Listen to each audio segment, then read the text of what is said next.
Wow, check out that sunset, Mark. Man, that is beautiful. What? Hey there, friends. How are you? My name's Denise, and I'm here to tell you a bedtime story. Today, I want to share a very, very special one, close to my heart. This is called Giraffes Can't Dance. But I have a secret. This giraffe is special, and he can dance. Let's see what happens. Go ahead and go grab your stuffed animals. I have Mark right over here. I'm gonna give him this big squeeze hug. You guys can squeeze your stuffed animals too. Oh, love you, Mark. Say hi to the friends. Cool. Let's do it. This is called Giraffes Can't Dance. Let's see if that's true. Gerald was a tall giraffe whose neck was long and slim, but his knees were awfully crooked, and his legs were rather thin.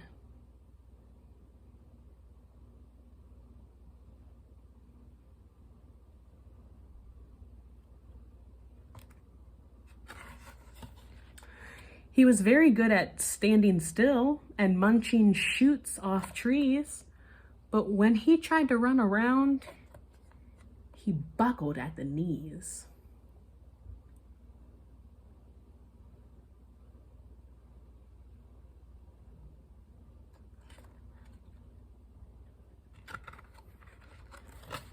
Now, every year in Africa, they hold the jungle dance, where every single animal turns up to skip and prance. And this year, when the day arrived, poor Gerald felt so sad, because when it came to dancing, he was really very bad.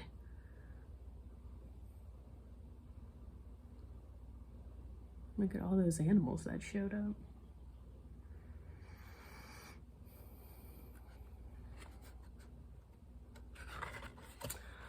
The warthogs started waltzing, and the rhinos rock and rolled.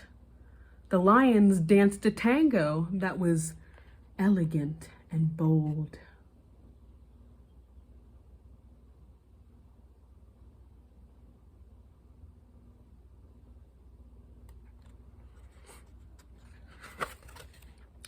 The chimps all did a cha-cha with a very Latin feel, and 8 baboons then teamed up for a splendid Scottish reel.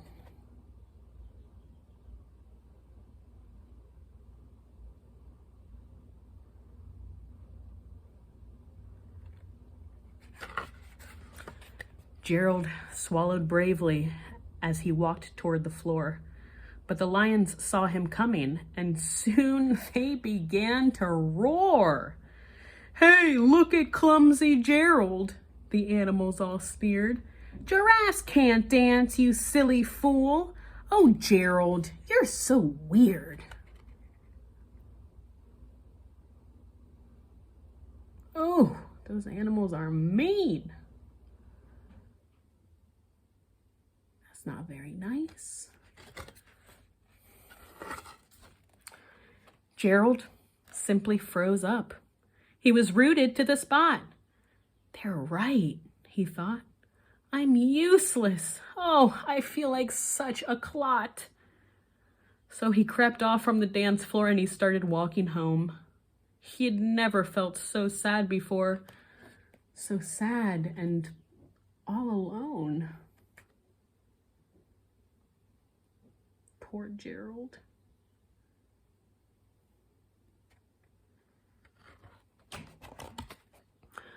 Then he found a little clearing and he looked up at the sky. "The moon can be so beautiful," he whispered with a sigh. "Excuse me," coughed a cricket who'd seen Gerald earlier on, "but sometimes when you're different, you just need a different song."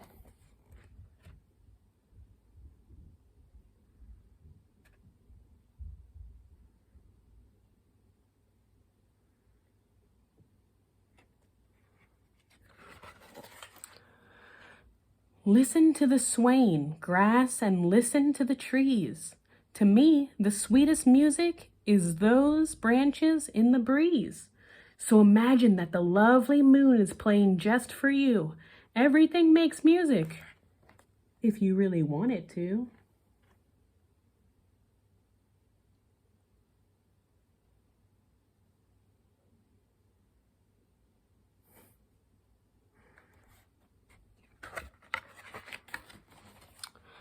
With that, the cricket smiled and picked up his violin. Then, Gerald felt his body do the most amazing thing. His hooves had started shuffling, making circles on the ground. His neck was gently swaying, and his tail was swishing around. Oh yeah, baby. Here it comes. Vibin'.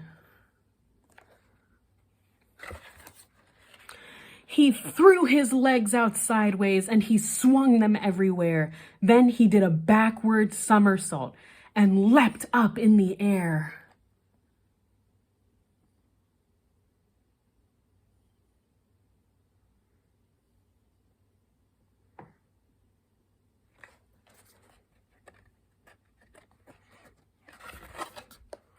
Gerald felt so wonderful, his mouth was wide open.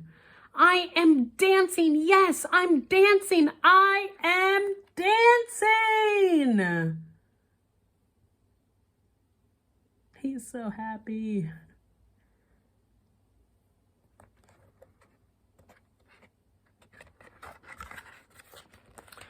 Then, one by one, each animal who had been there at the dance arrived while Gerald boogied on and watched him quite entranced.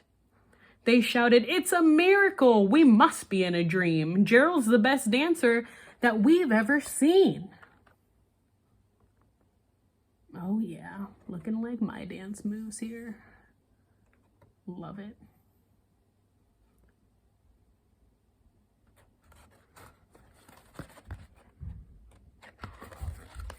How did you learn to dance like that?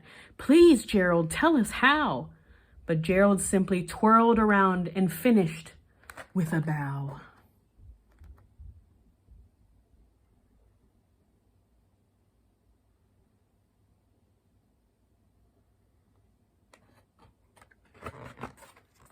Then he raised up his head and looked up at the moon and stars above.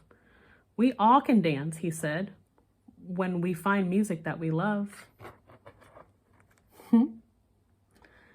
I don't know about you guys, but I love dancing, especially to the music that I like. Sometimes you just gotta find your own song and keep dancing on. All right, guys, I hope you have a great night. Thank you guys so much for letting me inside your homes and reading you a bedtime story. I'm gonna give Mark one more big hug before we go. You guys can hug your stuffed animals too. I'm gonna give him a little kiss too. I love you, Mark. Say bye to the folks. Bye, guys. See you tomorrow.